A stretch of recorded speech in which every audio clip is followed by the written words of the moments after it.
안녕하세요, 여러분. 저는 에린 T입니다. 선생님이 영어를 가르치면서 가장 많이 듣게 되는 말 중에 하나가 바로 선생님, 제가 올해부터는 영어를 다시 공부하려고 했는데 수업을 들으려고 보니 전치사 플러스 ing라느니 꼭 문장 같아 보이는 친구를 가지고 형용사 역할을 한다느니 이러한 문법적인 용어가 이해가 되지 않아서 영어를 다시 포기할까 합니다. 이런 친구들을 굉장히 많이 만났는데요. 자, 그래서 오늘은 기초 영문법 중에 하나인 팔품사와 영문장의 기본 구성에 대해서 한번 배워볼까 합니다. 첫 번째로 만나볼 친구는 팔품사 중에서 명사인데요. 이 명사라는 친구는 이름 명자로서 사람 또는 사물의 이름을 뜻합니다. 예를 한번 들어볼게요. 여러분들 교실에서 학습을 할 때 책 따위를 놓고 쓸 수 있는 네모진판이라는 의미에서 우리는 이 사물을 책상이라고 이름을 지었습니다. 또는 저와 같은 사람을 선생님이라고 부르고 예래어지만 컴퓨터, 영어로는 커피와 같은 것들이 명사의 예라고 볼 수 있는데요. 여러분 선생님 이름이 혹시 무엇인지 기억이 나시나요? 그렇죠. 이 에린과 같은 사람의 이름도 고유 명사로서 명사의 종류라고 볼 수 있습니다.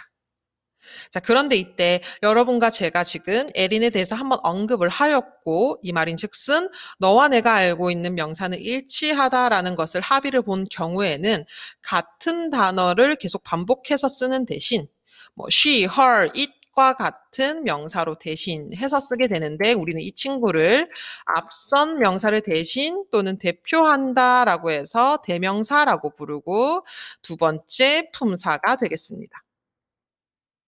여러분들이 이 에린 T에 대해서 친구에게 소개를 시켜주고 싶어 우리 선생님은 beautiful해.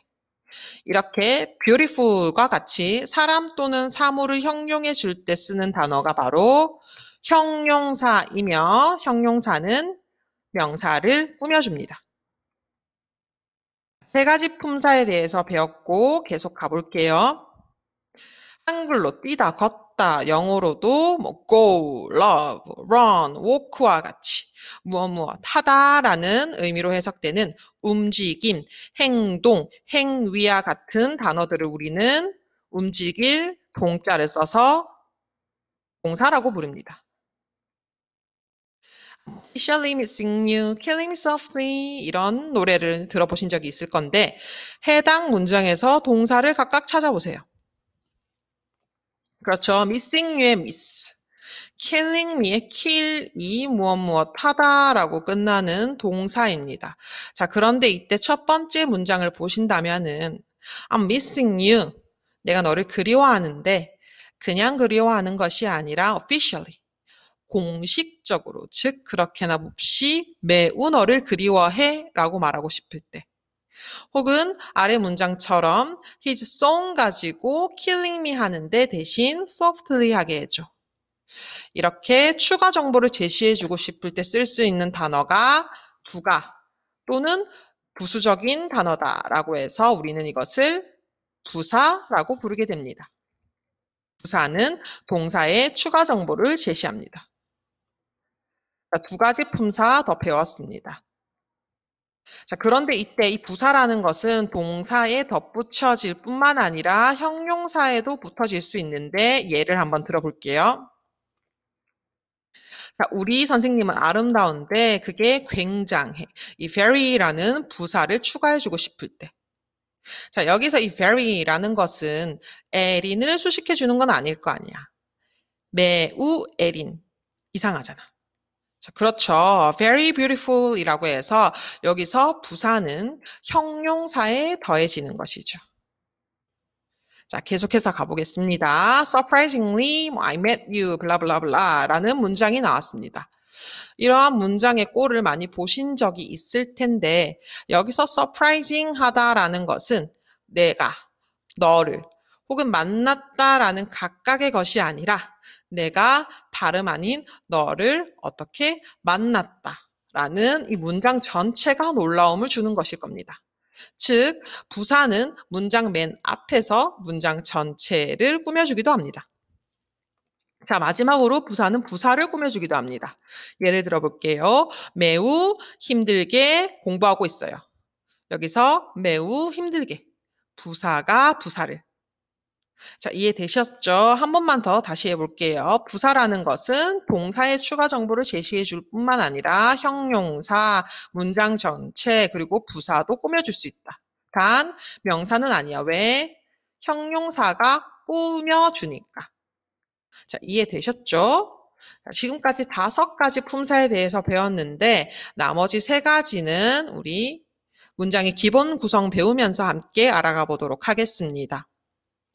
자, 아주 간단한 한글 문장을 한번 만들어 볼게요.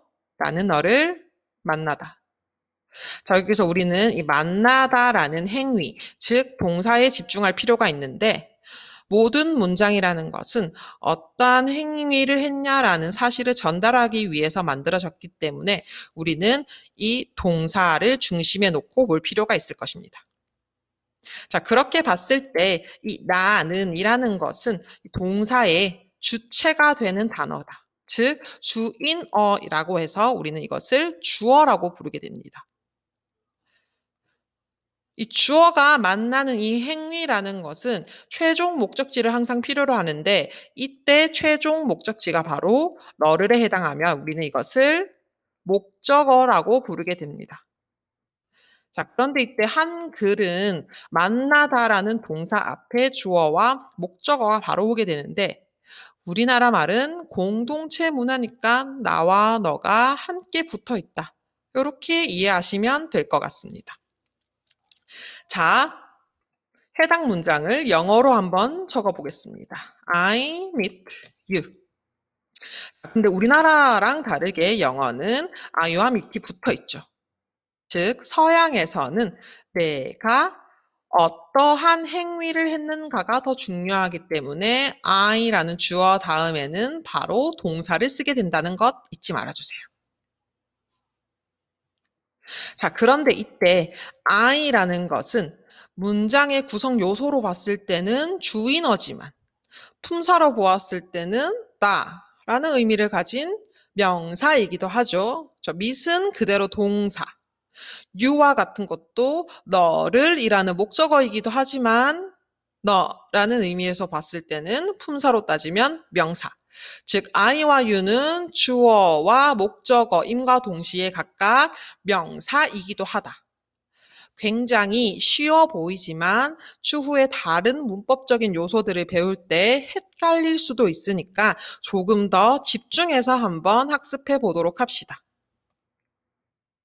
아주 간단한 문장 우리가 조금은 복잡하게 한번 만들어 볼 텐데요. 첫 번째로는 I meet you. 내가 너를 만났는데 3시에 만났어. 즉 명사를 추가해 주고 싶은 경우입니다. 근데 이렇게 완벽한 I meet you라는 문장에 가쁜 명사를 추가할 수는 없을 거 아니에요. 이때 쓸 수 있는 게 바로 at 이라는 단어고 시간이나 장소 앞에 쓰는 단어죠. 우리는 이러한 at을 전치한다라고 해서 전치사라고 부르게 됩니다. 그리고 이 친구가 6번째 품사입니다. 자, 다음으로 I meet you 하는데 영어 공부하려고 만났어. 이렇게 study와 같은 동사를 추가해주고 싶을 때 우리가 쓸 수 있는 것이 바로 to이고 우리는 이 친구가 그 유명한 바로 to 플러스 동사 원형, to 부정사입니다. 해석은 무엇 하기 위해서 동사를 할 수 있도록. 해당 문장에서는 공부를 하기 위해서 내가 너를 만났다가 되겠죠. 자, 계속해서 가보겠습니다. 내가 너를 만났는데 우리는 영어를 공부했어. 우리는 공부하다 영어를. 이러한 문장을 추가해주고 싶을 때는 문장과 문장을 접속시켜 준다라고 해서 and와 같은 접속사를 쓰게 되는데요. 이 친구가 바로 7번째 품사입니다. 자, 다시 한 번 더 정리해 드릴게요. 기본적인 주동 혹은 목적어까지 문장에서 명사를 추가해 주고 싶을 때는 at, in, on, under와 같은 전치사를 꼭 전치해야 된다.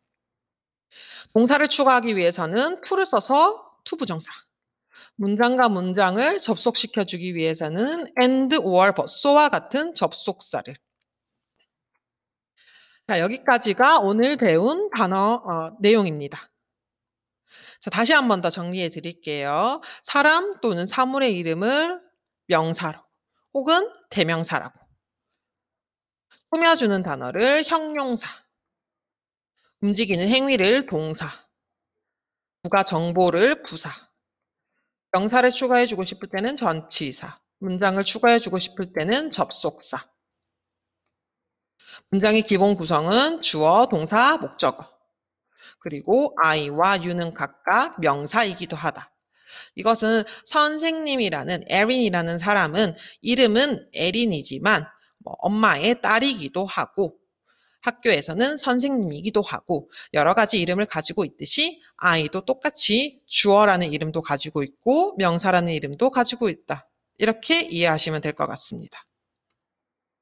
그런데 선생님, 8품사라고 했는데 아직 7가지밖에 나오지 않았습니다. 자, 이렇게 느낌표로 끝나는 단어도 품사를 가지고 있습니다. 이것이 바로 감탄사입니다. 우리는 8가지 품사에 대해서 학습하였네요. 문장은 영어는 주동목으로 이루어져 있다. 완벽한 문장에서 무언가를 추가해주고 싶을 때는 그에 합당한 단어들을 꼭 추가해서 써야 한다. 자, 여기까지입니다. 오늘 수업 끝!